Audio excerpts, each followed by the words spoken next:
Hey y'all, today I'm going to be making this amazingly easy and delicious cilantro catfish. The ingredients you will need are 5 to 6 green chilies, 4 cloves of garlic, a handful of black pepper, obviously a bunch of cilantro, and 1 lime or lemon. I'm going to be grinding these ingredients into a paste, but if you don't have a grinder, you can just chop them as finely as possible and use black pepper powder, and that'll work just fine.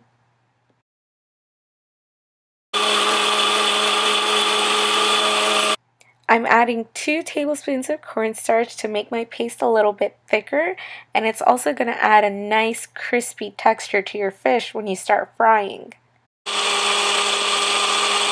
And now just lather it onto your catfish on both sides.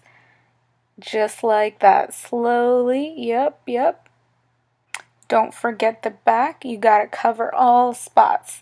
Everything has to be covered in this amazing herby, citrusy, spicy sauce. Add a little bit of cilantro over the top for aesthetics. Heat your pan on medium heat and add some oil. Fry it face down because that's how I like it.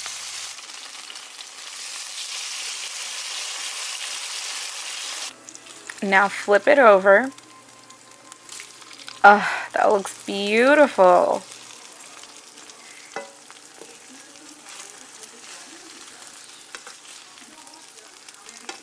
The sound, the smell, the cilantro crust, oh my gosh.